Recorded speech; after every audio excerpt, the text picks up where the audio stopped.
What's this? Is that purple thing a vagina? Yep. Yeah, it is. Yeah, it is. You know it.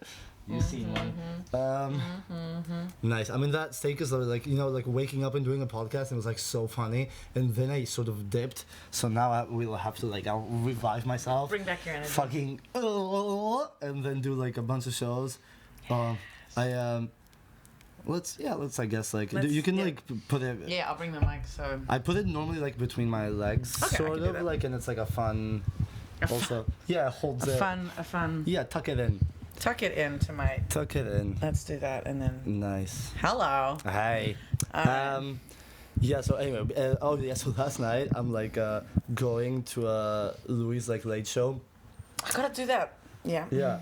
Yeah, it's a late Valentine show. Like, you never know if there's gonna be 2 people or 4 people. Yeah. So I love it. So then I'm in the U-Bahn a little bit late, and then I see Mihai, who's supposed to open the show, and I'm after him, enter the wagon, and I'm like, dude, am I too late, or is it too late generally in life for something like that? Yeah, show's canceled. Okay. So I kind of I'm out, and he's going in, and I'm like, and I hop back on because the next stop is Karl Marx, and job now. Yeah. And Tuesdays is their ambient night, so I'm like, I'm gonna go get a little bit tipsy at the ambient night. The ambient night. That's their ambient night. Oh my god, that's such a great just sentence. Oh. Well, it's Tuesday, so it's their ambient night.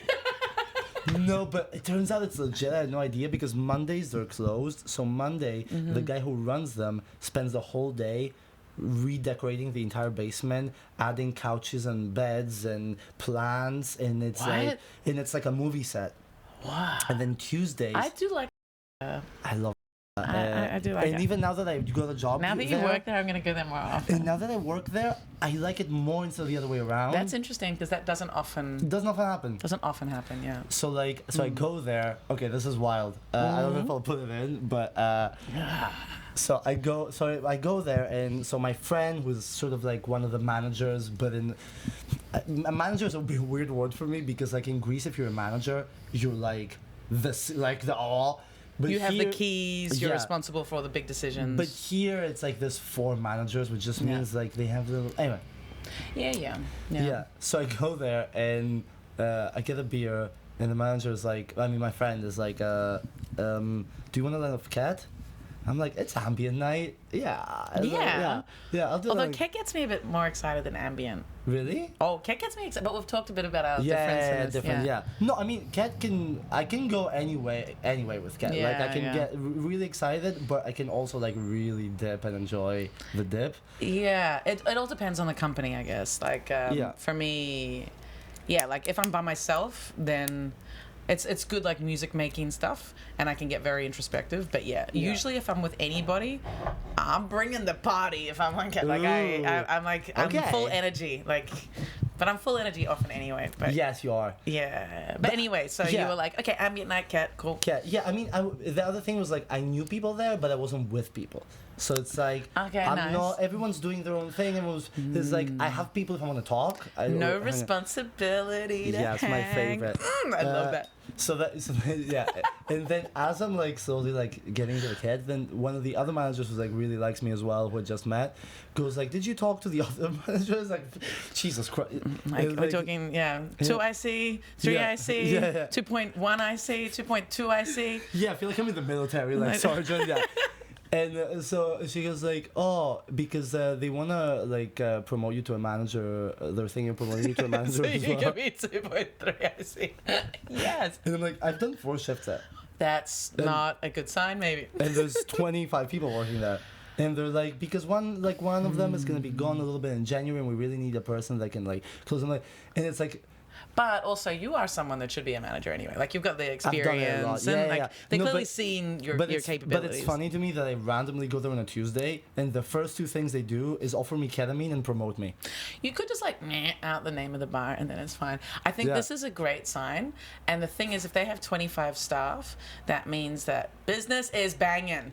Yeah. And that's that. I think that's and also They've been around for a long time. They have also the venue in another country, so it's like they know what they're doing. Yeah, that's great. Yeah, that's it's so legit. great. But it was just like hilarious to me that I just went there for like a beer and then ended up getting offered like drugs and a better position. I'm like, okay, cool. I like you guys. My favorite kind of gastronomy. And just like joint in Berlin. Yeah. That's how it's. Do you want to be more valuable here and also get high? Yeah, let's have fun and take some responsibility. Yeah, you know? Yeah, but it's also like if you've got that many managers, it just means that technically the shift should always run well because there's enough people that can actually step in and take a bit of more responsibility. Yeah, it's like, for my experience of working outside of Germany, like we would run that place with 5 people working at night and they run it with like 12 to 13. Yeah, that's Germany though, because people don't know how to work. Yeah, no, that's a big one but it's like if on a Saturday night I can have a cigarette at 2 a.m. and take a 10-minute break because everyone is in rotation, it's like it's not it's like you have no idea and get paid 3 times the money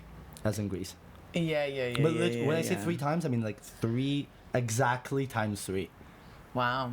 Yeah. Well, yeah, but Mediterranean wages are terrible. Oh, horrific. I realized this recently. Like, I just finished reading. Criminal. Yeah, criminal. I just finished reading the shortest history of Germany, and I bring it up. Shortest is the best way to go into it, maybe because it's like you don't want to go back 50 years, like 60 years. I'm sorry. Like it means like it's the most concise. Oh. Yeah. So it starts at the very before Germany was even a thing, and it goes up until just after 2017. Yeah, it was like during the whole the Roman Empire. Germany wasn't like it was Julius Caesar who first referred to Germania, and it wasn't necessarily a defined people, and it traces basically like the. By the way, are you okay? Yeah, I'm why? No, because you're reading the shortest history of Germany. I just want to make sure you have someone to reach out to, you know? Well, I know I've got you here, Paris. Thank you. Okay, cool. I just finished it. It took me the longest time to read. It makes sense, yeah. No, it feels like a 3-year project. It really, that was about a year.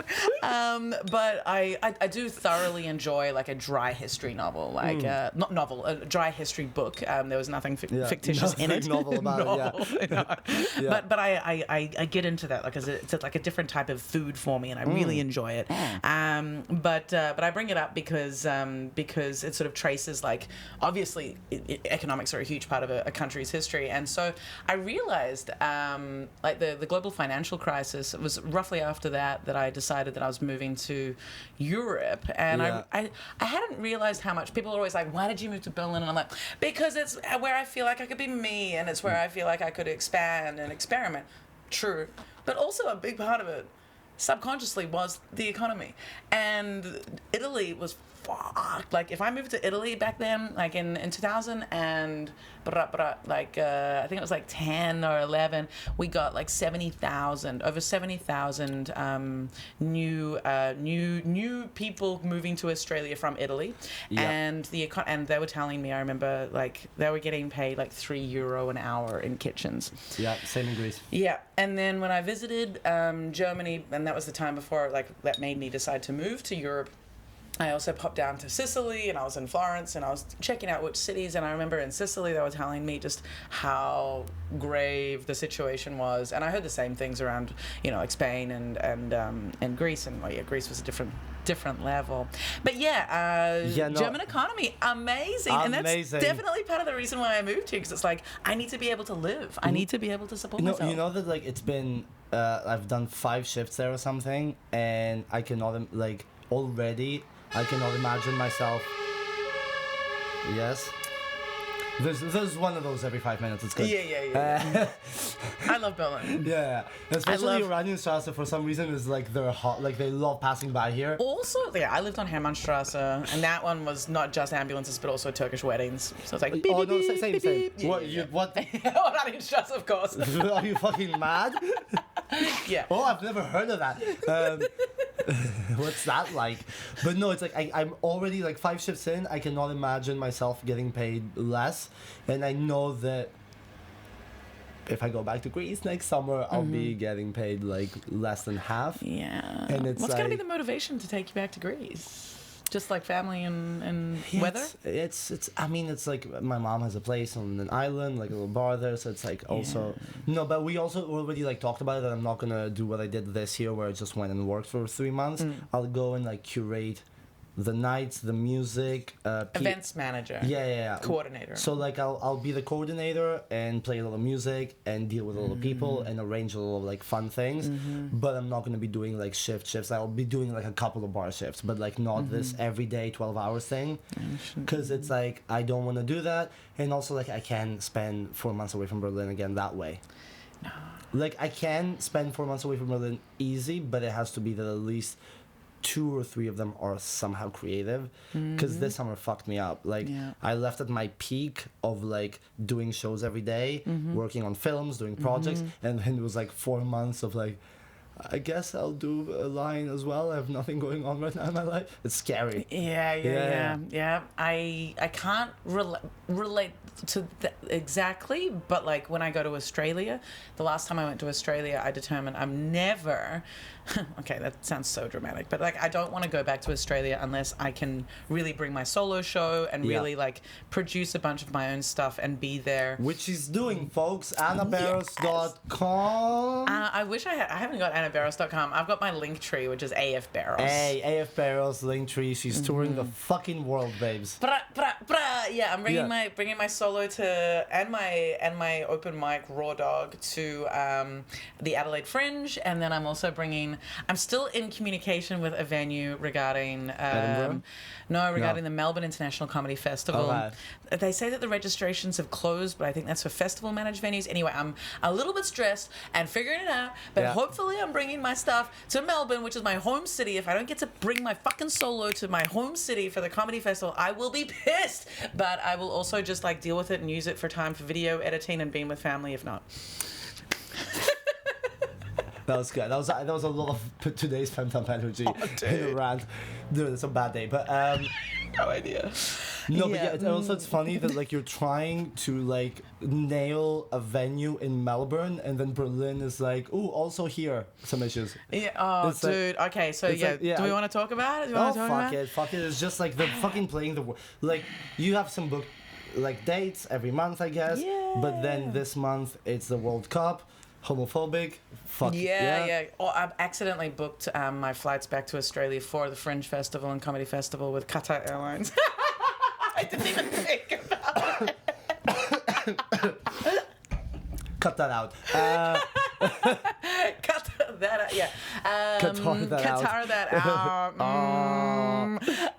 Comedy. But yeah, I didn't realize, I forgot that they were the fucking horrific hosts of the World Cup until 2 days after I booked my flights. I was like, that was cheap. They're a decent airline. And then I was talking to someone, I was like, I don't see the catch. Fuck. And then, It's fine. Look, like getting to Australia is super tough. Like I'm still spending like over €1,500 there in return. I could have put myself through more pain and gone through like 3 stopovers with like with Malaysian and like fucking random shit. But Qatar was just like direct and like once, and I was like, I didn't even think. Yeah, it's fine. It's fine. I feel a bit bad. The world forgives you. It's fine. Yeah, I'll just try and join the Mile High Club when I'm on the plane with a woman. That's what I'll do. Yes, that's how you fix the problem. That's how I fix the problem. Yes, right? that's how you know you're a producer and organizer. It's like you don't see problems, you see solutions. I see solutions, baby. Yeah, exactly. Like, let's find a nice. What if it's like you and a bunch of skinheads on the flight and just? I'll just be like, just do a mangina, guys. Yeah. Just do a mangina, and I'll like lick the crevice. Okay. Which one's the more feminine? Oh, he has only one swastika. Let's go for him. No. I don't touch any swastikas. But if he can be like, no, it's Buddhist, then I'll be down. No, I'm like super into like the chakras and stuff. Yeah. If I lick your crevice, can you say it's for Buddha? Yeah. That's a T-shirt. Maybe. Oh my god, that was such a juicy life. If I lick your crevice, will you just say it's for Buddha? That just happened. Wow, that just happened. That's the magic of, some people are writers, some... It's so nice to. I was not in Berlin yesterday, and I'm so happy to be back after only one night. Like, it's so ridiculous. Yeah, it's like, why leave? I don't know. I was in Munich. I think that's why. Yeah, fuck Munich. And Munich is. It was a bit I've pretty. never been, but fuck it. Yeah, I'd never been. It's my second time. I feel like I know the place now. I've never been. It's my second time. You keep banging these out. I had never been. Yesterday was my second time. Yeah. And now I'm like, I know the place. Like, Anyway, but I'm very glad. I just love being back. Like, I accidentally took ketamine and coke with me to Munich, but I was interviewing truck drivers, so I was like, you know what? What? Maybe we should cut this out. But I was like, maybe. That's hot. Are you working for Vice now? No, I'm working for a big company.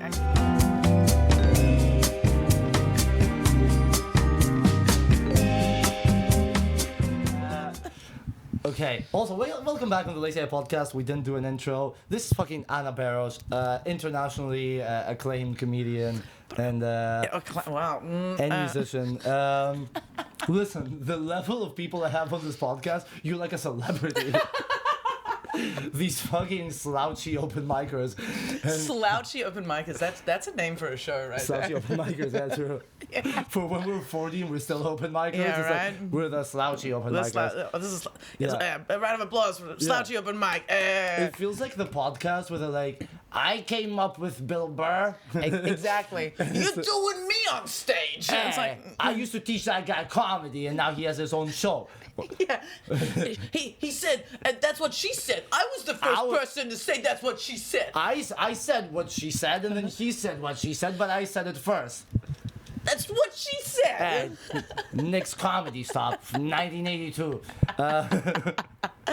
Yeah.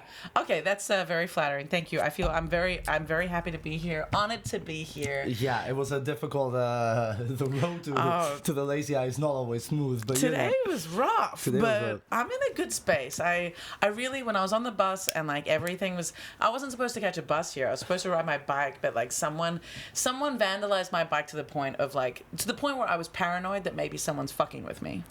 Do you know what I mean? Yeah. Because that's happened to me before in a past life in Australia. I had a colleague who started removing, like taking the little caps off and flattening my tires. Wow. Was it my because shifts. he wanted to fuck you or because he hated you and wanted to fuck you? Yeah, second. I think I can't ever discount the wanting to fuck me in part. No. But he was not okay. Later, it turned out, and this is not to like sort of even disorder. I don't like disorder as a word, but like not to shame any kind of mental health stuff. But he was later, like a year later, diagnosed with AIDS. Probably, but but bipolar, unmedicated, and so when you're unmedicated and you're bipolar, you do tend to have, you have manic output, like things that happen and get your Yeezys. Exactly. Yeah. So anyway, he was letting the air out of my tires, and then when I started bringing my bike pump to work every fucking shift, he then slashed my tires. And he also sees solutions on problems. Yeah, he did. And I was like, what the actual fuck? And then I told my boss and he was like, it was a co-manager, like it was a manager that I worked with, and it turned out that the CCTV footage. No, it turned out that this guy actually ended up admitting it to my boss. And anyway, and so I do have a bit of a promotion. I was leaving the job anyway because I wasn't going to work with someone like that. And fuck. But yeah, so like I'm a bit paranoid sometimes when there is damage to my bike that could be dangerous for me. And this is like the thing that had been damaged on my bike. Basically, this piece, because it had been unscrewed, could easily go through the spokes as I ride and then like flip me over. Son of a bitch. So, and the thing is, like, this thing happened overnight. Like, I rode home, everything was fine. When I got home, like the next day, these pieces had been removed. And anyway, I got repaired this morning. I managed to get it repaired this morning. I checked it all. I was like, fuck, cool. And then this evening, when I come to ride here, halfway through the trip, I noticed that there's a noise. And then, one side's been removed again. So I don't know if someone's messed with it again, or if it's just come off. Anyway, that was part of my ride here, and then the other part was finding out that a venue has double booked, and I can't do 3 events. One event was going to be a 6-hour comedy marathon. No, I'm so shook about that one. I'm so upset. I canceled the shift and I told a bunch of people. I think I'm wondering if I could do it at this other venue. Yeah, well, like, I mean, that will have to happen at some point. Also, I've been like, because for the toilet, I'm doing like a thematic. Exactly. I love. Okay, so basically, I was putting on with my dear friend Christoph Schmidt, because this venue that I was going to be putting on at is closing down for comedy. They're renovating to become a diner, and this was. Yeah. This was going to be the last show at Belushi's Berlin at Rosa Luxemburg Platz. They're not going to be doing comedy anymore. And my last dates was like, great, I had the last dates. Boom, boom. Last date, and Christoph and I talked about it, like, let's do a festival. Let's do the Berlin International Comedy Festival. And then, like, the boys of Cosmic already have that page on Facebook. So I was like, let's call it the Berlin International Comedy Festivus. It's Festivus. It's December. So I was wondering about that. It sounds like diseasy a little bit. I got the Festivus. Nice. Yeah. But it's a Seinfeld reference. Festivus. Oh, a festival for like a holiday for all of us. Festivus. It's I don't watch Jewish shows. It's like a Jewish. Well, it's a Seinfeld thing where came for instead Seinfeld or Jewishness, you never know. You never know. I mean, well, Woody Allen was probably on. And also then Mel Brooks. But bringing it back, it's like the holiday for all of us. So it's like Festivus is kind of like the Jewish Christmas. Ooh. So but it's also like comedy. Talking about Seinfeld, I read today that like Kanye now has to like pay $200,000 to Kim for like alimony, and I'm like, only 200,000. Yeah, but it's also like, now she's richer than him by quite a bit. Yeah, that's okay though. So, but the thing is, exactly, 200,000 is like it's nothing. I know. Like truly nothing. You know that I don't know why people I got so relieved when Kanye started being this like month's Kanye, because before it didn't make sense to me, and now it does. You know what I mean? We're like, what didn't make sense to you before? He's like, I'm the greatest of all time, and I'm a genius. I'm a genius. It's just like, dude, like this is the pride he has around his intelligence. It's like he doesn't display intelligence. He explains. Never, and he's like, the way I think. Yeah. You know it, and it's like, what? Wait, what? Yeah, like he's not very articulate. And then I don't see, like, he's innovative with like cool things, although apparently he stole. I'm not an expert, but apparently he stole a lot of his cool ideas from that kid who was the designer for Gucci or whatever. Yeah. Yeah, I mean, there's like a lot of shows. Like, I mean, he employs fucking hundreds of people to come up with it. It's like, he raps well. Yeah. He's made some killer beats. Yeah, but he's not even in my like top 5. Nah, like, fuck no. Top 10. No. I just okay. Yes. This will make you feel better about your day. Okay. Yep. Okay. Hit me. So I left for a week to go, and I went to Napoli. Napoli. Yes. Papa. So actually to see my mom. Okay. She's the Greek one, but she was gonna come to Berlin, and it's like mad expensive from Greece right now because Ryanair is pulling out. Which, I mean, it's good. Usually a good thing. A good thing, but this time you should stay in. Yeah. I'm on the pill. Yeah. So yeah, anyway, so everything is mad expensive. So we're like, okay, Berlin is like 250, 300 euros to come, like back and for one ticket for her. What if we find a cheap destination and go together? Nice. Sweet. So we found like $80 for me to go to Napoli, but with 2 connecting flights. Fuck it, it's okay. I was like, to save money, I'll go through that terror. Yeah. How many hours was it then in total? I mean, total was like 8 going there, 10 coming back. Not the worst. Yeah, maybe a little bit less. That's like a bad Flixbus. Yeah, I'm fine with that. So, okay, we do that. We're like, okay, that might be a good time after my birthday. And then, so I leave. When was your birthday? 4th of November. Okay, so we partied after. Yeah, we talked about it. Fine. I was so high. So fucking high. That was such a good birthday. That was so much fun. Yeah. I almost enjoyed it like it was my own birthday. It was so much fun. Yes. So yeah, we'll talk about that too. Yeah. But yeah, so okay, so I leave Berlin. I'm very broke. I just got the Ricardo job, and it's not a good time. I'm just getting back in the flow. Turns out it wasn't a good time for my mom either, but we were both not saying anything. But it was a horrible time. We're suffering.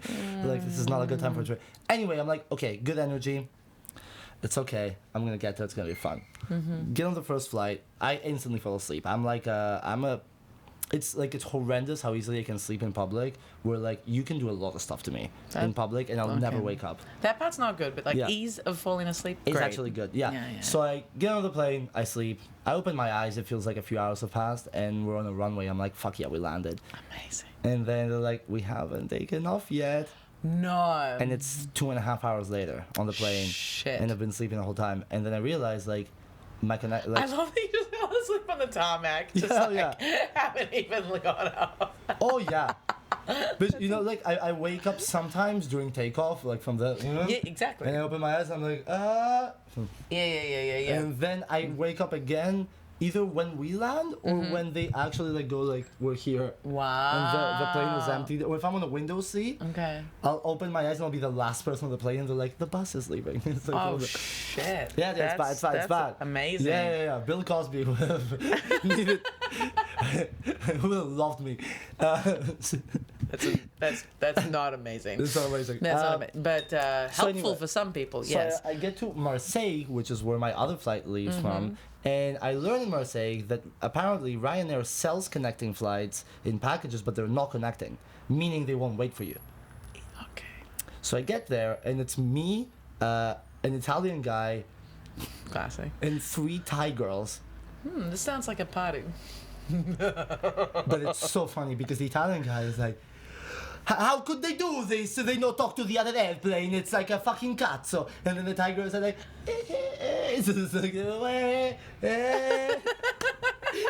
and I'm sort of like somewhere in between where I'm like, oh fuck them. What's the next step? What do we do now? So now we're stuck in Marseille, and I'm like, son of a bitch.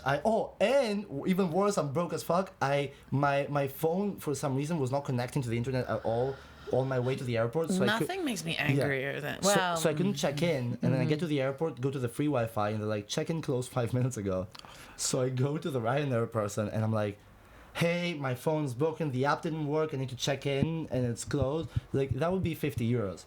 Oh, fuck off, mate. I'm like, dude, I'm really, really broke. Please, can you do something for me? It's like, I have 150 euros to travel for a week and come back. It's like, I'm not going to make it. Like, please. Like, sorry, sir. It's like, I give him 50 euros. It's like, only card, sir. I'm like, I don't have a card with money in it. It's like, that's how broke I am. That's how broke I am. He's like, I'm sorry, only with a card. And I'm like, are you seriously doing this to me? And then I found this young Serbian hot girl, and I was like, hey, do you have a card that I can give you 50 euros? And you can pay with. And she's like, someone's like, you were pulling something. I'm like, no, I'm sorry. You're the first person. I'm not hitting on you. I was like, I just need 50 bucks. Anyway, so now I'm in Marseille with no money and no flight to catch. I find a hostel. I find a Flixbus that goes from Marseille to Napoli and I have to change 3 Flixbuses, and it takes like 19 hours. Oh my god, that's amazing. And I don't have drugs because I just took a flight, so I dumped everything, so I don't even have drugs. I hate that. Yeah. They have to. They have to do something with like flights where they're like, if you're not gonna sell this, you can have a gram or something. Yeah, right. Yeah, but apparently it's like illegal or whatever. Yeah. So anyway, it's fucking old-fashioned. Yeah, I'm in Marseille. It's kind of awoken me a little bit from like my slump, because like these things make you feel alive again. It's like, dude, I'm gonna be on 3 Flixbuses, write a bunch about the film that I'm gonna make. Like you get back into like, oh, maybe I'll jerk off in the bathroom, be like, yeah. So, Life come at me, like I'm ready. So my mom is like, oh my god. And I'm like, no, it's actually great. It's like, my uncle sends me 50 euros on my card so I can buy a ticket from Flixbus. And I'm like, it's fucking popping. I'm going to spend a night in Marseille. It turns out Marseille is in France, so it's fucking boring. But although Marseille is apparently a very multicultural city. That's what I heard. I saw a lot of McDonald's and boring people, but you know. Classic overnight stay. They call their sweet and sour sauce at McDonald's, they call it the classic Chinese sauce. Oof. Boy, that's rough. That's rough. I hope the Thai girls had a good time. It's like, COVID or no COVID? Fucking hell. Oh, Jesus. You're worse. You're worse than the French. The classic Chinese sauce. Yeah. No Chinese disease, please. Anyway. Sweet and sour classic Chinese. That's horrendous. Okay, to make it a long story short, also fucking the hostel was full. Anyway, I get on the buses. 1 bus good, 2 bus good, 3 bus. The last one to Napoli. The last one to Napoli. I've been sleeping like a fucking baby on all of them. Fall asleep on the last one to Napoli. I wake up in Napoli. Fucking killing it, bawling as always. Yeah, perfect. I get off the bus. With your stuff. Yeah, I get off the bus. And, you know, I'm like, oh, okay, let me put my headphones on. And then I reach for my, like, fanny pack, which is always, like, strapped here. And it's not there. Yeah, this is what I was worried about. Because it's Napoli. Yeah. Flixbus to Napoli. Whoa, don't sleep on that one. Yeah. Oh, shit, no! I get back on the bus. Thank God these Italians have manners. The bag is under my seat. Wallet is emptied out. My ID is still there. Thank God. But they got all my cash and my cards, which also one of them is from Greece, so I cannot get it again. And that's... Anyway. So now I'm at Napoli and I love that you were so asleep. I'm sorry. Yeah. Like, I'm really sorry, but that's... I just love the image of someone being like... You know what they did, those bitches? Because I had it like... Yeah, but they unclicked it because there's a click. So they unclicked it and removed it. Yeah. Took their time and then put it under the seat. And I'm like so fucking shook. That must be a horrible feeling. Because also, you know what? I was so tired after all of that because I normally I've traveled a lot in Italy. It's not easy to travel in Italy. Like a lot of people, like bus stations and shit are like dodgy. So I always like split my money. I put some in my shoes always. I had my baggy Berlin club shoes with me. So I'm like, but I get on the last bus and I'm like, I have my button like strapped like this and I'm wearing a coat over it. It's like... That would make me feel pretty secure. And I'm tired and I'm like, it's a Flixbus in my head. It's like a Flixbus is what 20-year-olds take because they don't have money. They don't think... don't... okay, I want to talk about that. Yeah. So anyway, so now I'm in Napoli, fucking no money. Then my mom lended me some money and then I'm back and doing shifts. And anyway, but that was like a funny, like just... Because I was just getting in terms with, like, I lost my flight. It's so fun to be alive again. Yeah. And then they're like, how about no money? You get completely stripped. Here's the silver lining is because also, like, I dress a certain way where people assume that I have money. A lot of times, especially when I travel, because everyone's, like, in fucking wearing, like, tracksuit overalls and shit. And then, and then I'm, like, in fucking like bad tracksuit pants. Yeah. Not the ones we wear. Yeah, like the bad ones. Yeah. Not with, like, a sense of style. Yeah, no. No, new ones. Yeah. Yeah, but like I just keep laughing at them because they got 2 of my cards, so they're like, we're gonna milk this bitch dry. And then I could see them on my like e-banking. They would be like, 500 euros. No, it's like shit. 400 euros. No. Do you know that like the Greek card had 30 euros in it and the German card had 3 euros in it?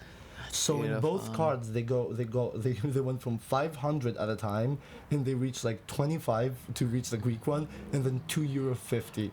To reach the German one. Oh my God, that's hilarious. It's so hilarious. That's hilarious. Fuck them. Yeah, but I was they robbed the right person. Yeah. Just to be fucked with, you know what I mean? Yeah, it's like just the amount of time that they wasted on that. Can I roll you a cigarette for you? Oh yeah, you like rolling. I love rolling. I just laugh at the idea of like maybe they're a little bit guilty because they realize like, oh, this person is nothing. Yeah, exactly.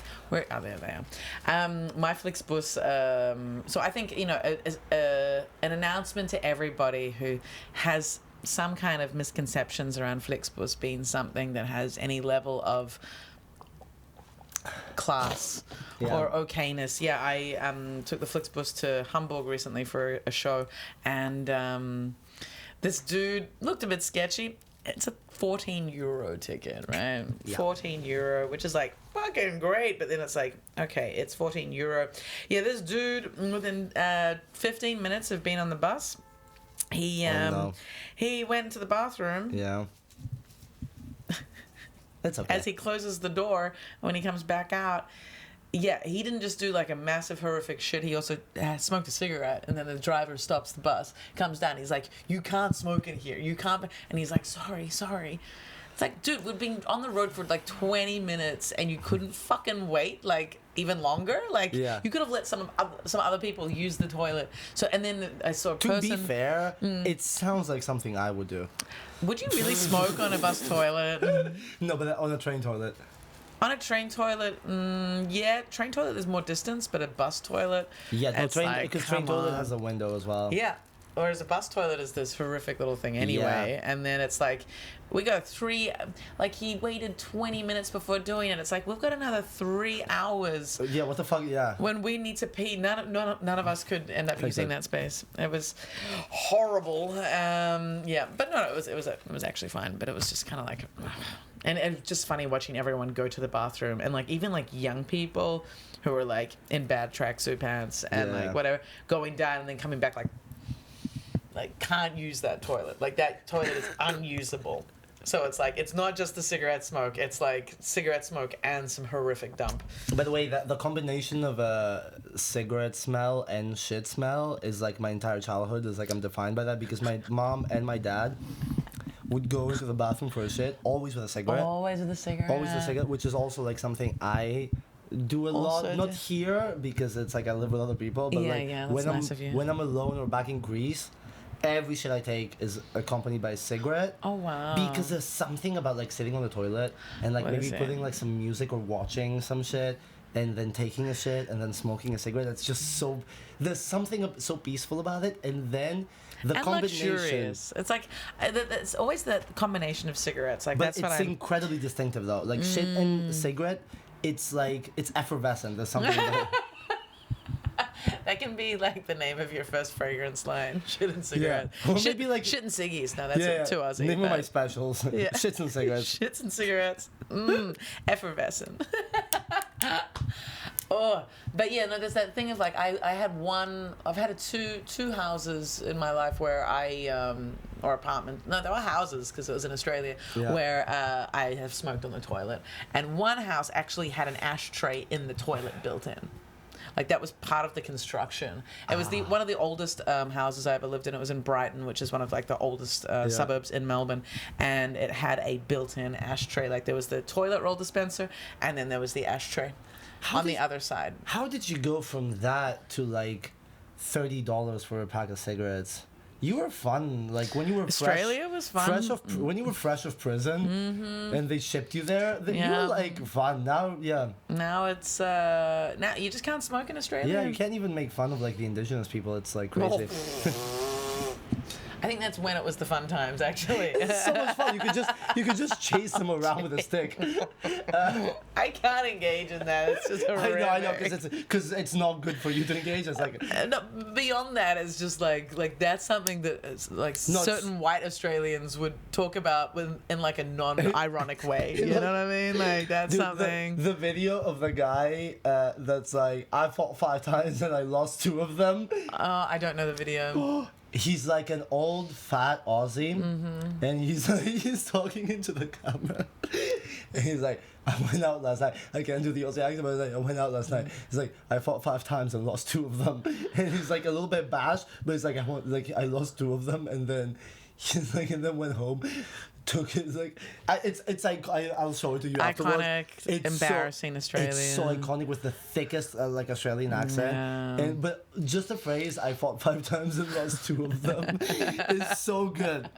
One of my favorite videos, like a live video, real life video of an Australian is there's this like car that's up on this like traffic area that's clearly no parking zone. Like, he's clearly crashed into this area that you are not allowed to be with on your car, and his car's a bit fucked up, and he's sitting in there, and the police come up, and it's videoed, and it's they're like, hey, like everything, like what's going on here, man? He's like, I'm just waiting for a mate.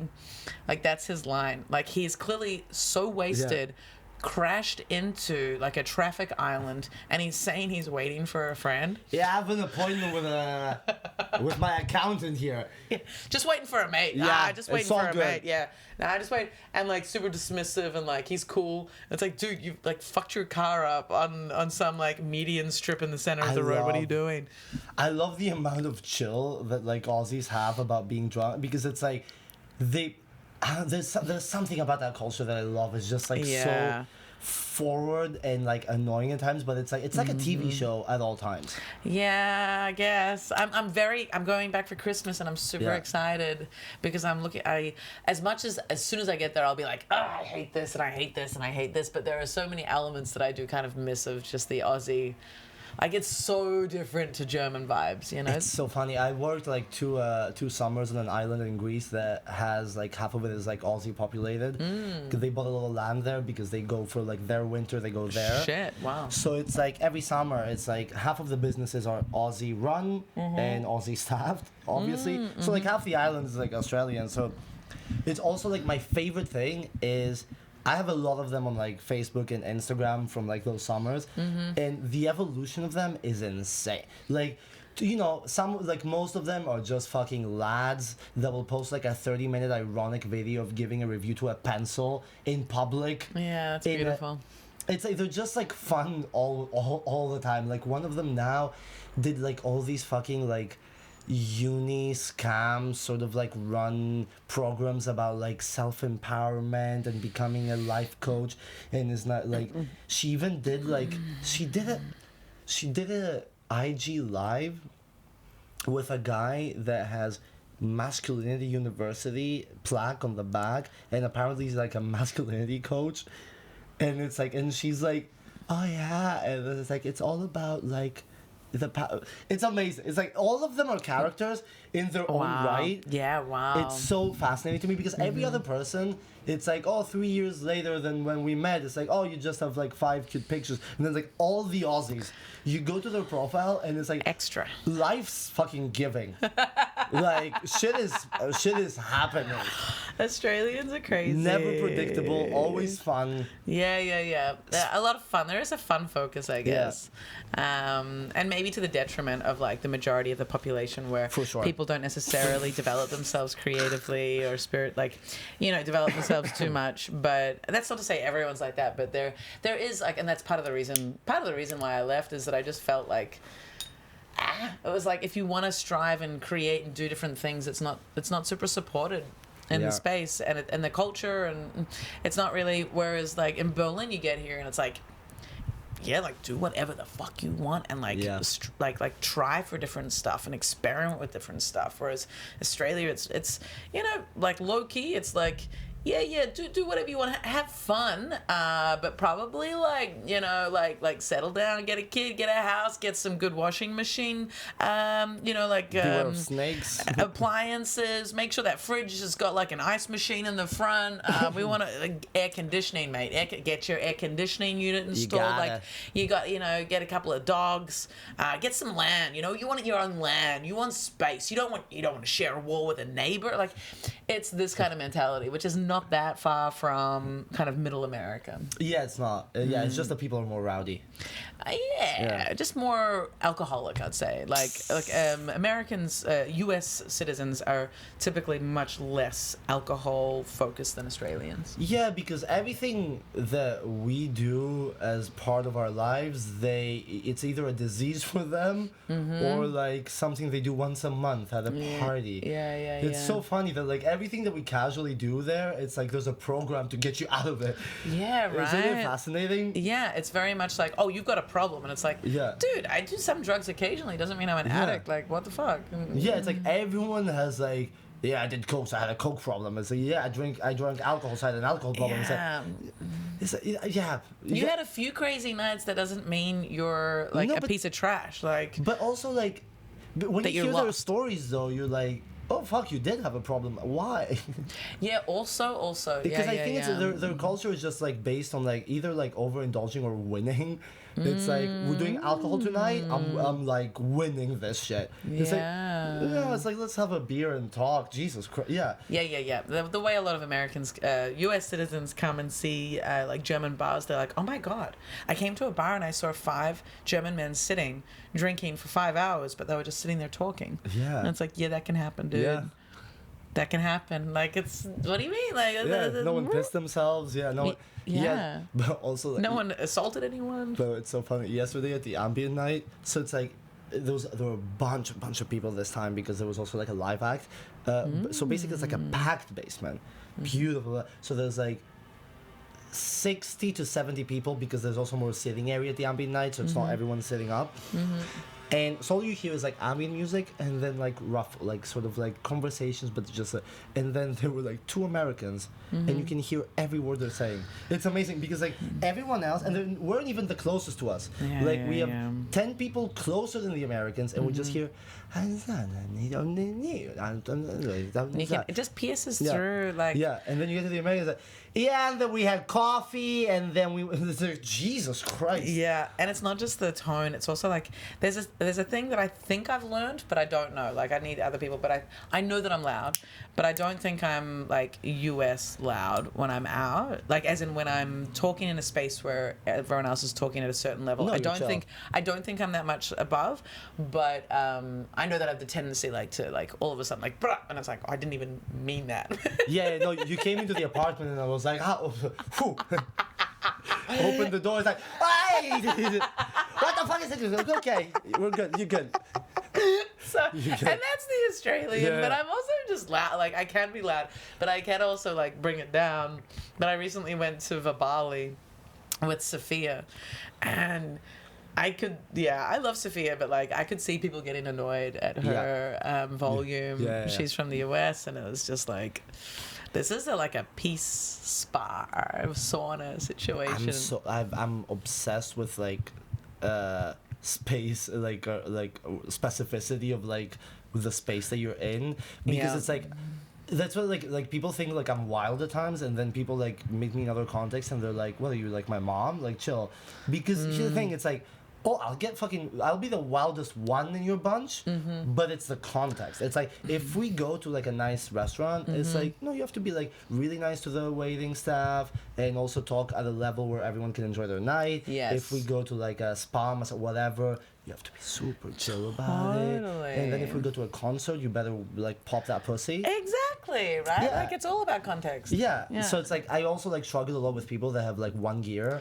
It's like, no, this person doesn't know you. Be nice right now, please. Yeah. Or also just like read the room. Yeah. Always read the room and like make sure that you're not in any way cutting across other people's ability to enjoy the space. Yeah. And that's our message here at the Lazy Eye.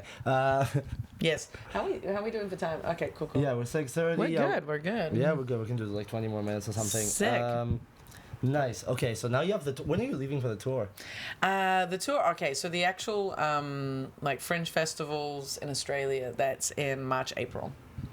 Oh yeah, March, April. Okay. Yeah. But I'm going to be there for Christmas as well. So I'm not going to be here for New Year's Eve, which is a little bit like I wanted to. I'm so excited to be with family for Christmas, but New Year's Eve is kind of like my me holiday. It's like my celebration of me, which means I want to be around people that are part of my me life, which is definitely Berlin, and so it hurts a bit.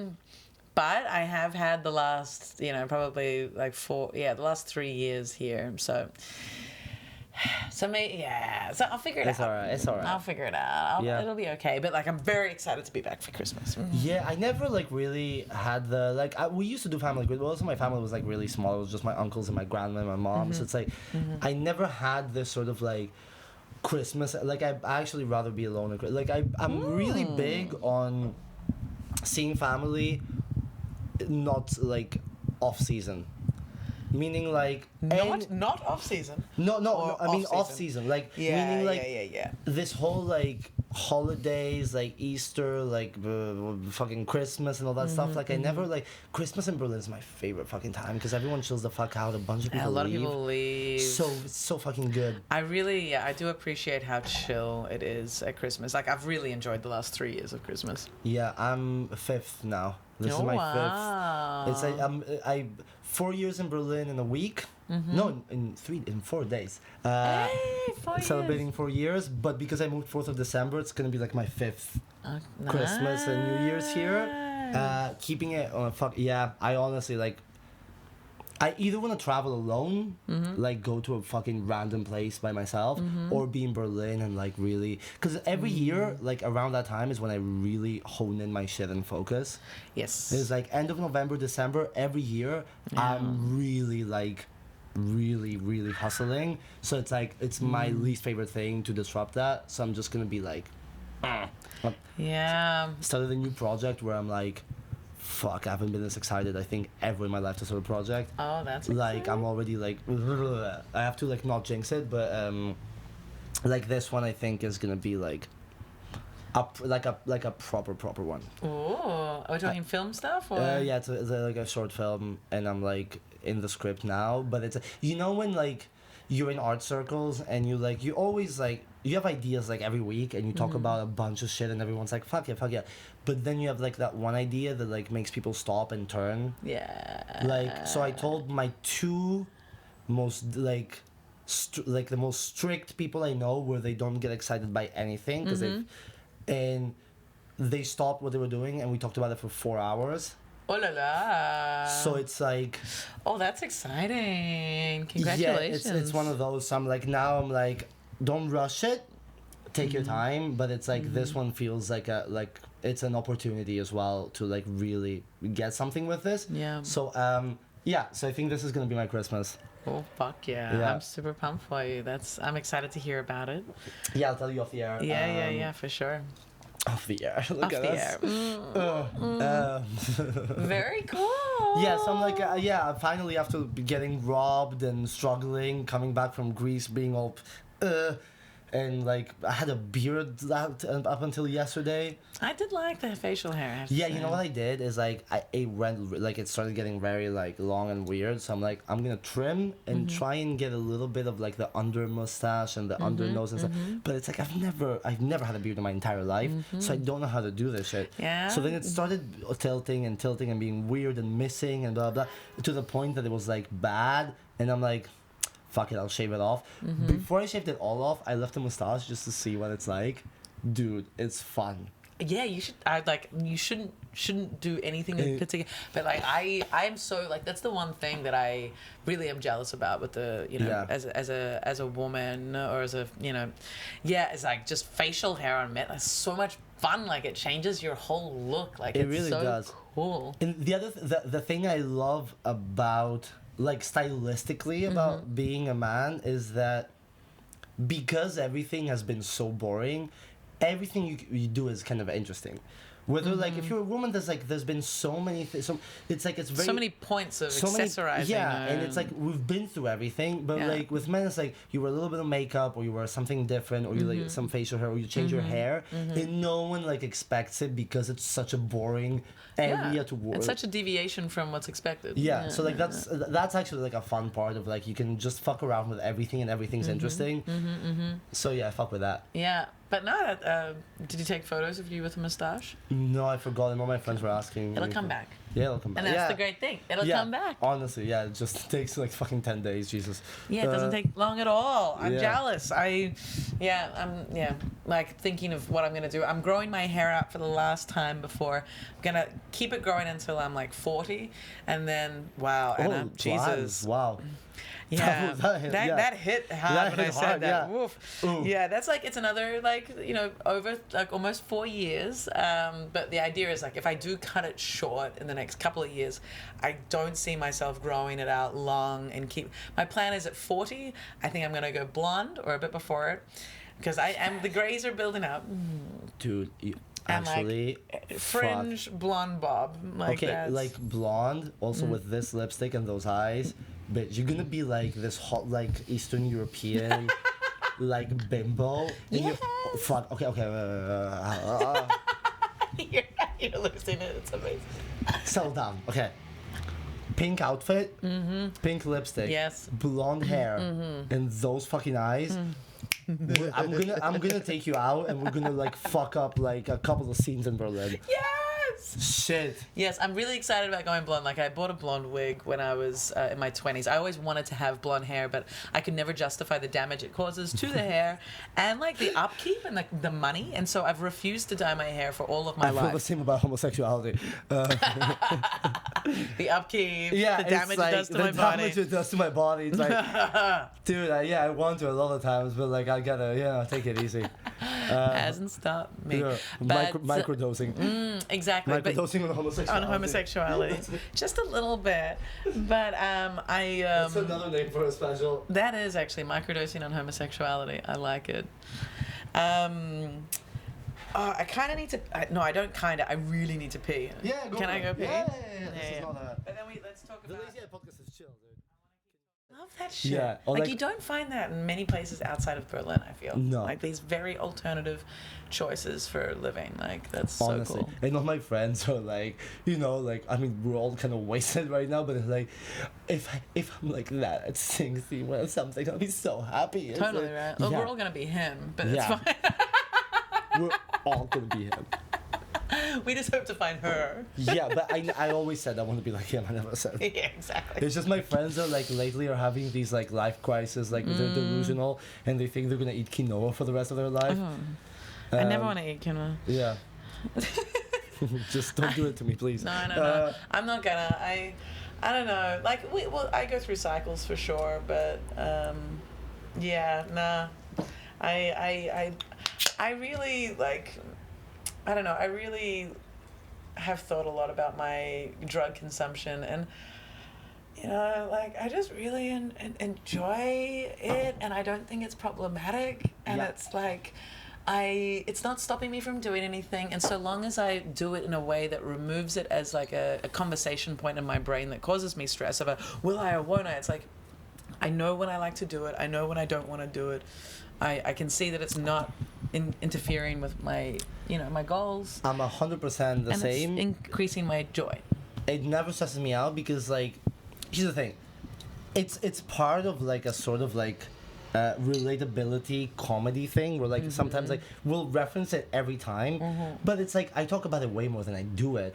In a sense of like Yeah. like it's a reference and it's a state and it's like it's a funny thing, especially in our lives in Berlin, but the reality is like it's not. It's like maybe the last few months it's like every 10 days or 15 days or whatever. Yeah. And then there are other times where it's like, for me, I would put myself down to taking some form of drug, like not alcohol. Yeah. But like some form of drug once a week. But then when I do it, it's also not a lot. Like it's not like I'm going for like 30-hour benders or even 15-hour benders. It's like I'll be out for maybe 8 hours and then I have a really good sleep and then I'm recovered and then that's it. It's not like I'm because I do it once, that means I'm like rolling over on a Tuesday morning like doing lines or fucking drinking wine or like no, it's like I do it for a bit of partying and it's really small level, like small quantities. Yeah, it's all really like 90% of the time it's super chill. Yeah. There's nothing crazy about it. It's like a few. Yeah. It's like maybe like add it instead of having a drink. Like sometimes I'll just have a mate and a small line and just sort of like coast with someone and it's nice. Yeah.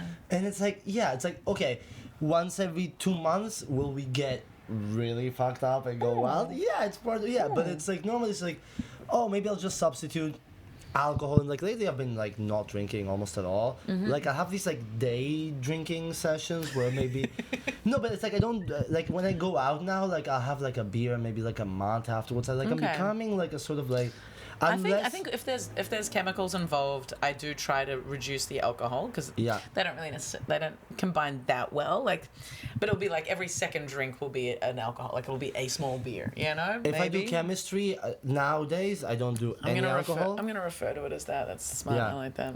Yeah, if we have chemistry, like no alcohol now, and unless I'm with a drinker, like if we go out and it like. It brings out like because I'm a drinker. So my birthday, I think the three of us. So it was you, me, and Miles. The three of us are.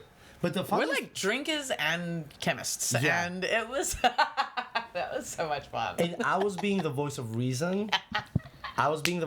Because there was a lot of ketamine involved, and I've learned from my mistakes because I was a boozer, never into chemistry, more into boozing, and slowly I got into chemistry. So then you learn like after 5 times that you combine ketamine and alcohol, you're like, no. I often combine ketamine and alcohol, but I do small amounts, right? Yeah, I do small amounts, and then sometimes I'll combine it with like a bit of an upper, but Yeah, but so I remember a point where we're like deep in ket though.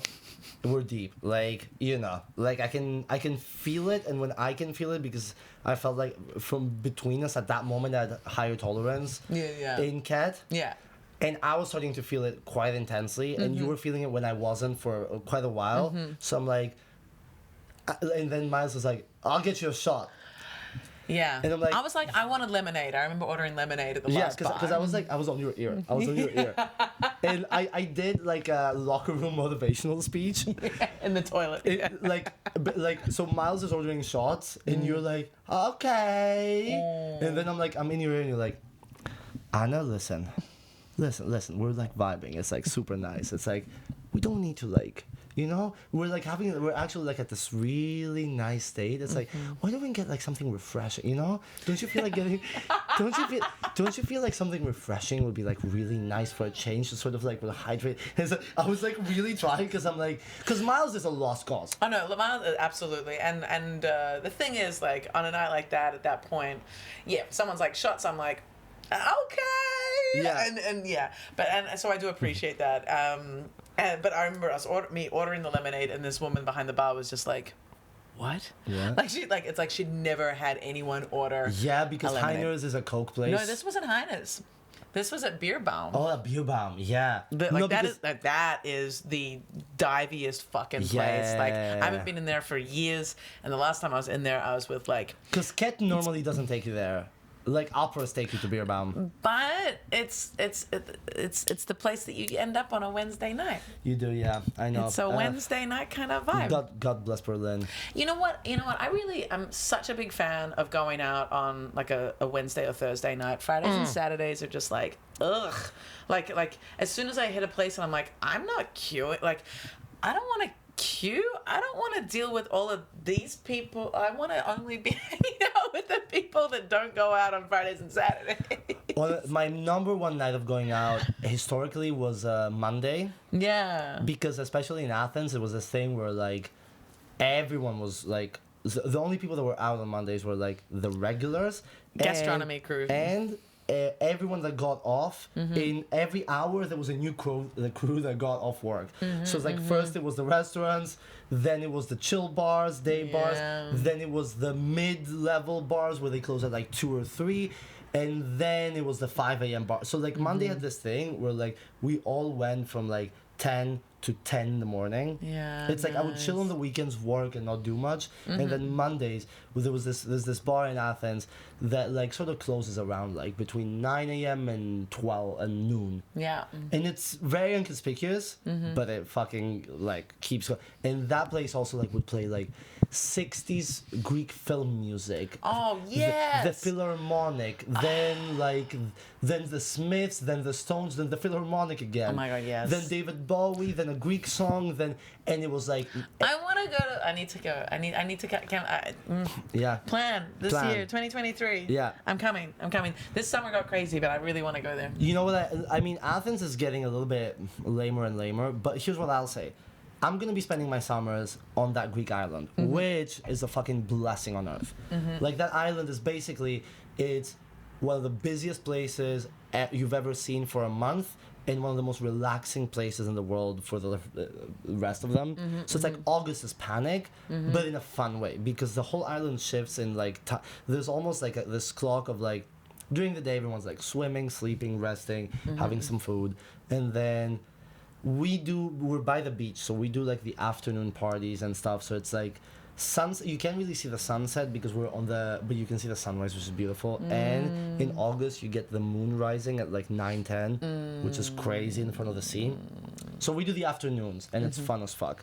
Then at the city on top of the island, it's like there's the cocktail bars and fun places from like 12 to 3. Then there's a small bar club, and then there's the club that opens at like 4 a.m., 5 a.m. There's a club that opens at 4 or 5 a.m. on the island. It opens at 4 a.m. Everyone goes there around 5 or 6, and then it closes at like 11. And it's on the top of a rock. No, honestly, it's on the top of a rock that has like 270 degrees of view. Here is the second biggest monolith in Europe after Gibraltar, attached to the island, and the sun is coming out of it, and you see the entire like Mediterranean and Crete, and then the sun is coming out, and it's making these rings, and you're in the club and you see it, and then you go out and it's like windy and you're sweaty. Like I can't. I'm coming. Yeah, just a week there. Just a week. Yeah. But like my thing is like you either come like August for the party, or you come anywhere from May, June, or September. Like I spent 2 weeks there in September, and my asshole got so loose that I had to like fucking wrap it up in a suitcase to get it back to Berlin. Like it was alarming. Yes, bad. So good. That sounds like my summer. No. I had some interesting times. Actually, more like what comes after summer, autumn. Summer to autumn, like that crossover. It was a bit wild. Okay, I need to come over then. I need to come over for... That sounds... I've never been to Greece in general, so I really want to go to Athens, but I also want to come to your island. So. No, we'll arrange this summer. Plus, maybe I'll try and do... I won't hang out in Athens this time, but maybe it would be nice, because I got to see a little bit of like the comedy scene there. It would be nice that what we could do is like if we arrange it, like maybe I can arrange remotely, like 3 or 4 shows, and like get like a lot of people to like like we can do like 3 or 4 shows. Like it can be even like your solo show. It can be like a lazy eye open mic. It can be a raw dog, and then like because there's like a bunch of people. There's comedians there, right? So there are comedians there, and honestly, like some of them who are trying English for like their first times. If they showed up in Berlin, a couple of them could be fucking killing it. Like I was very impressed. So there's some talent. Like, there's some talent. Yeah. Like especially like there's not an incredible amount. There's like few people, but like if it's like if we do like a couple of shows where we even like co-host or do like a double and then like get like 4 comedians to do like 5 to 10, and it's more like curated. We arrange it from here. It doesn't have to be. I'm so down for this. Yes, I'm there. Because we can go in Athens, do like 3 or 4 shows, go fucking party wild. Yeah. I remember your podcast. You said party out. Party out. Party out. I don't remember that, but okay. I remember because I re-listened. You re-listened to that, At some point, wait. Party out. And at what point did I? Oh, my socks. That's so exciting. Yeah. They're such a fun color. Yeah, because I did Anna Beros' podcast, which is adults only comedy podcast, right? Adults only comedy Berlin podcast. Comedy Berlin podcast. On the 1st of May of this year, which was a lot of fun. Yes. Yeah, and then... 1st of May. Yeah, it was 1st of May, May Day. And then I remember 2 things. I remember a guy that pissed on your floor, and the fact that you said, party out. And then you found it so bizarre that you said it that you kept saying it and laughing. I still think it's bizarre. Party out. Party out. What? Yeah. Yeah, and then you went out that night, and I stayed at home because I think I'd already had. Yeah, that was the. Yeah. It was just off the back of like. You were debating it because I was like getting, like shoes and coat on, and you were like looking for outfits. Yeah. And mid looking for outfits, you were like, you know what? Yeah, I think maybe we're talking about Doug Stanhope. We're like, you know what? I'll put on some Stanhope and chill. Like, and that's what it was beautiful. Yeah. But that was after like coming out off the back of 3 nights with different like hookups each night that were completely random each night. Yeah, I remember that. Yeah. That was fun. Some classic times. I feel like my game has improved a lot in the last. Yeah. Like since my podcast with you, I feel like. I love that that's like a reference in time. That was though. It's like after our podcast together. Like that marked a point in my sluttery that like I feel like I've just been building. Like it's I'm really I'm in a good place. Yeah, University of the Streets, bro. Really. Of the sheets, bro. Of the sheets, bro. You know it. Damn. Yeah.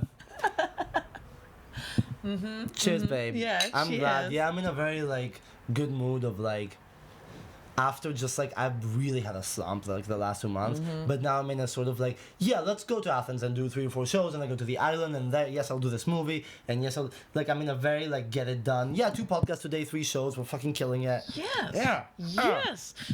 And also like there's also been a slump in Berlin's energy generally because as the weather gets it goes bad, everyone starts staying at home, then people start coming out again when they get used to it, and then it gets way colder, and then everyone stays home again, and so there's this weird weird flux in energies and like meeting people when you're out as well as meeting up with friends whose energies also mimic the same fluctuations. So it's like, yeah, we're now, I think, in the point of well, we're almost in December, where it's we like, are in December when this comes out. When this comes out, we're like 3 days away. Where people are like, all right, it's winter, it's big jacket time, we still have fun, and so I think there's now this like, it's going to be completely different. Yeah, no, I think city. so. I'm very. Every winter in Berlin, I'm really getting somehow weirdly when everyone's like nesting, I'm getting really motivated to do shit. Yeah, me too. Yeah, I do usually go through a pretty big slump in January. So I'm excited to like be away for a bit and then come back and then be like full power motivated to be in Berlin between being in Australia and then going to the festivals in Australia in March. So I think it's going to be a very different January, but I usually get like super, super depressed, but also focused on my stuff. But it's usually motivated from like a dark place. But I think this year, or next year, it's gonna be different. Yeah, we're good. And I also think it's like also like the different fun like sides of the spectrum where you have developed a lot of stuff where like now you're sort of in the have to deliver it stage, and I'm in this sort of like reworking everything and like starting fresh and like building new material for stand-up and writing a new movie and like being in that state where it's like I think it's like the sort of like most adrenaline fueled stages is like I don't have anything yet, but I'm in a place where I'm approaching it completely differently, so I'm gonna have like I can see everything like building and it's like adrenaline is there because everything is fresh and everything is new, and then I have the things and now I have to like make the best out of them. Then is the sort of like adrenaline of like, okay, you did it, commit, you're good, focus, and you and like stay believing in the things that you've put all your energy into, and I think I'm really excited to get out of Berlin for a solid 3 weeks so I can really. I often need to leave places geographically, like it gives me so much insight and like perspective when I leave, so how do you feel about, because I've only done the Berlin and Athens, which is not very like, but you've done comedy in like more places, right? A bunch of places. Most of the main places to do comedy in Europe I've done. Nice. So like how do you feel, because like to me it was also this thing of like only having done comedy in Berlin, it's like it's not a thing but it's a thing in your head of like, what if I go there and this audience has 100%? It's a thing. It's a thing in your head. Absolutely. And then, I will say that in my experience, is like I went to Athens. To be fair, it's my hometown, so I could pull a lot from it, as I can from Berlin because of the two cities I lived in. Although I think doing your home city is more nerve-wracking because. That's like where you've been judged the most and where you feel the most vulnerable because that's where you've come up as a human, not as a comedian. Yeah, and in some cases in the audience are members of your family, your old friends. People who know you, and so they're way harsher critics. It was fucked up. It was it was emotionally weird to have like at every show at least one family member, two people that know my family but maybe know me that well even, that saw me on like Facebook and Instagram, like, oh, we need to see Paris do stuff, and it's not like we're down for like the fisting jokes and the kind of music. They're like, oh, Paris is doing this comedy thing, let's go and see what it's like. But no, anyway, my point was like, at the end of the day, there's something, at least that I felt, without having a lot of reference points, of like, comedy's comedy, meaning like an audience, if they at least a little bit intend to come to a stand-up comedy show, it's like some things are universal. Like you can make an audience laugh and you can relate to any audience in a way. Do you feel like that's the... Yeah. I think I think the Berlin scene's a really great place to come up, having done like comparing this with other places. I haven't done anything in the US, but in the UK as well as in Australia, as native English speaking places, I think in Berlin it's this perfect thing of like you're performing to people who aren't educated in what stand-up is. Yeah. I thought that was the end of the sentence. No. It's you're quite performing for a bunch of people that are not educated. What else is new? Quite the opposite.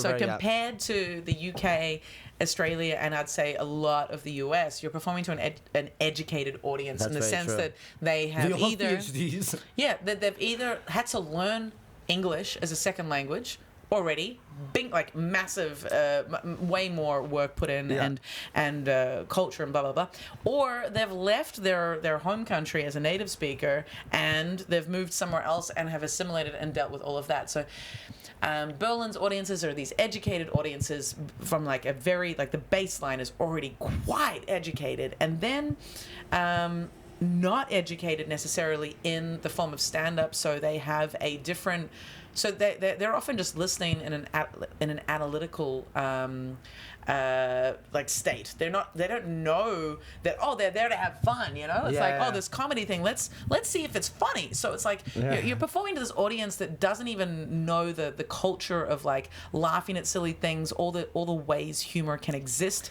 the different types of comedy and styles. And so coming up in Berlin, I think, is so great because you're always performing to an audience that is a challenge. Whereas you go to other places, they're there to laugh. They know what going to a comedy show is for. Right, that's interesting because also like I think like with the culture of comedy comes like also like a generosity and laughter. Yes. Which creates a vibe and a momentum, which then makes everything funnier and makes the comedian funnier. Yes. I had this couple that had come to my solo show, come to Glory Hole Comedy that I did on Friday, which is a showcase, and I had like two other female comedians on, and this couple, both from the US, they carried the whole, educated the whole audience on how to fucking engage with comedy, and their laughs were beautiful, and I was so grateful that they were there because they got every one of my little, like, whether it's like a physical little thing or it's like a little comment that's like a bit sarcastic or a little bit, like they laughed at every single fucking point. US audience members, at least the ones we get, are amazing because because they see stand up like at least like the comedians of Berlin do, which is like we're a fan first, and it's like we watch stand up and fucking cry, but also we like get the why the hand is like that, and like all the little innuendos, all the little things, and all Americans do as well, because like most of the, like I talk to, it's like the ones that come here. Let's just say. Yeah. No, I'm not glorifying Americans. But the Americans that come to Berlin and see stand-up comedy. Yeah, but the Americans that are audience members in stand-up comedy are so educated about stand-up. Yes. That like you can talk to them about specials and podcasts the same way that we talk about specials and podcasts, which is amazing. But yeah, that's an interesting thing. And a lot of times in Berlin shows, that the comedians are laughing the most.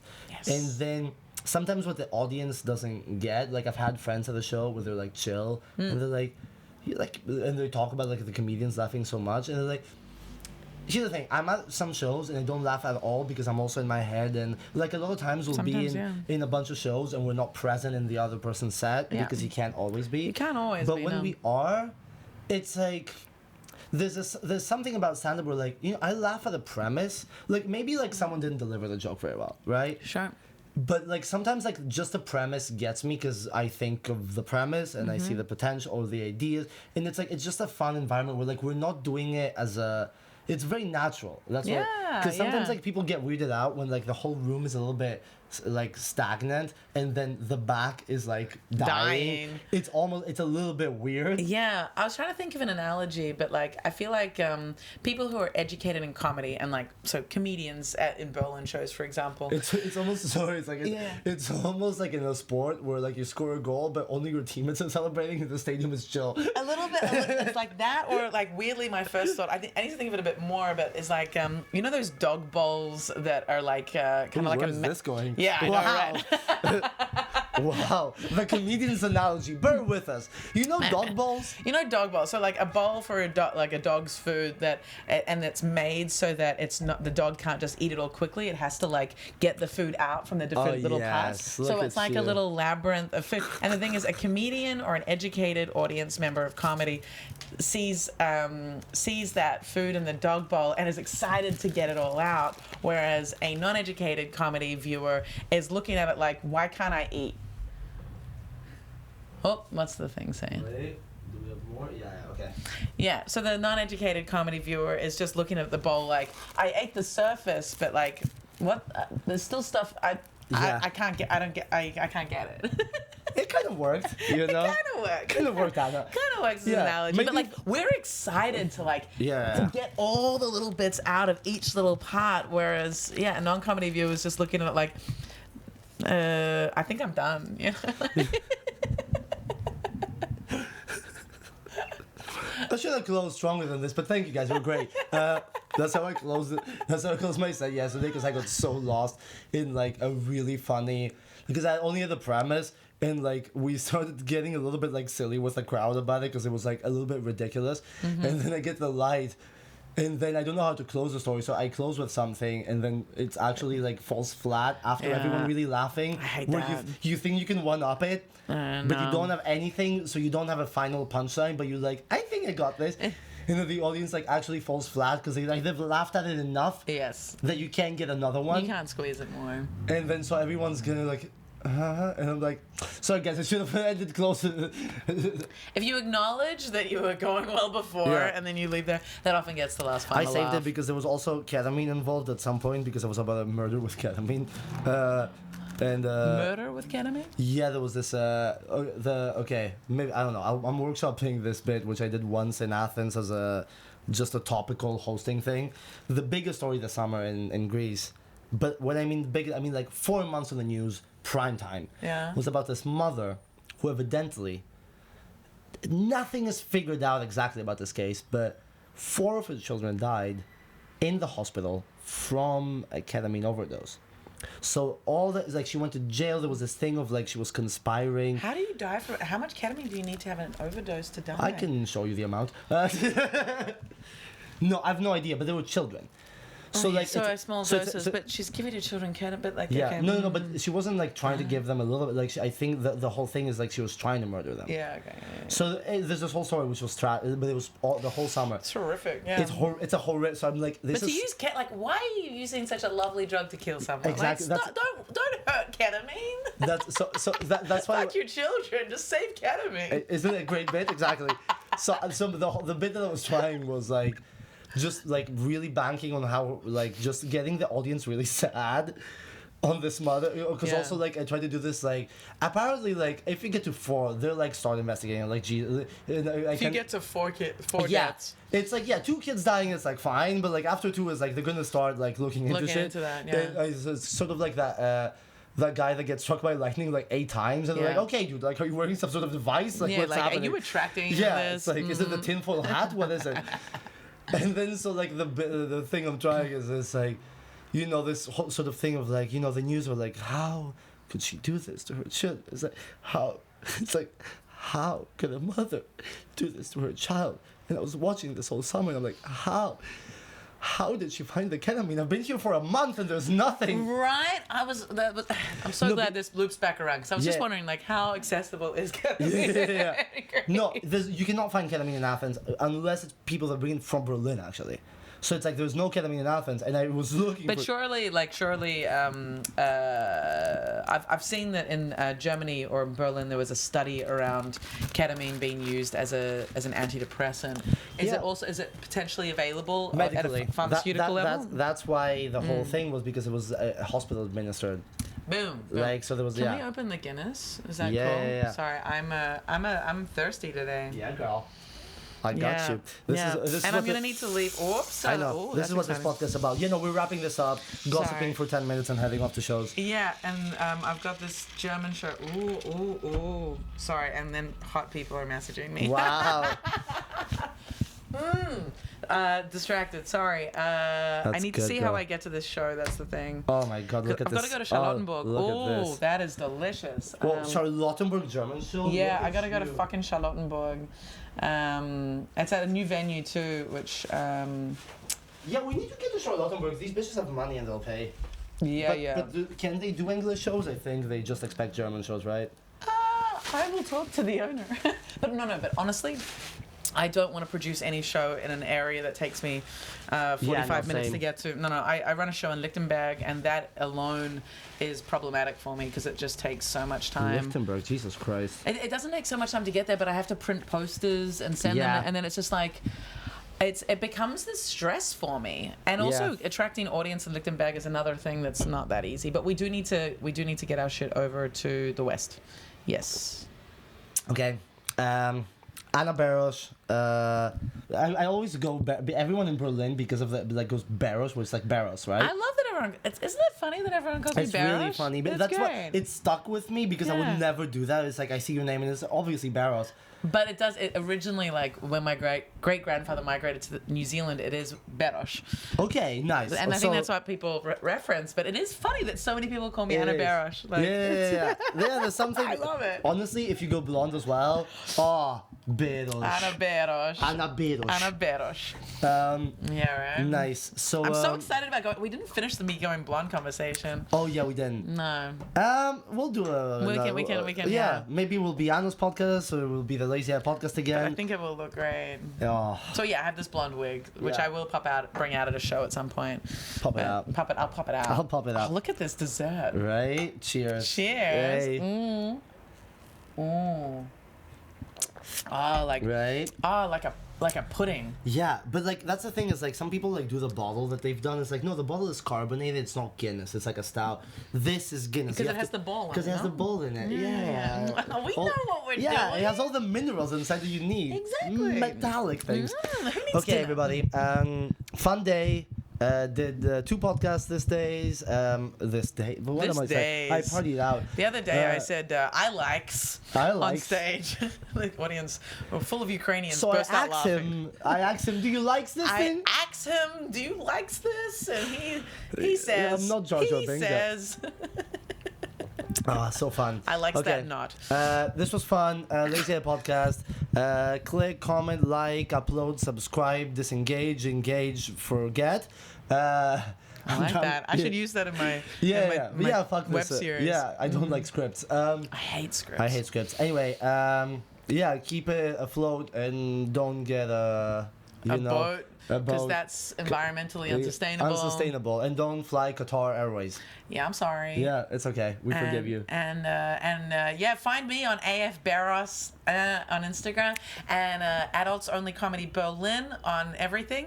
And yeah, and also like if you're one of these people that always ask me like, hey, we want to come to a show. When are you doing it? I'm like, I'm doing it every day. There's a bunch of shows. Just text me and I'll tell you which one to go to. All of these people, just go to Anna's shows. She's like legitimately the fucking best organizer, host, a fun hang. She'll keep it. She doesn't... Fun hang, yes. Yeah, fun hang and all the above. And she doesn't do the exact same hosting every single time to a point that it makes you so angry at yourself that you want to stop doing comedy, buy a rifle, and then go back to a comedy show.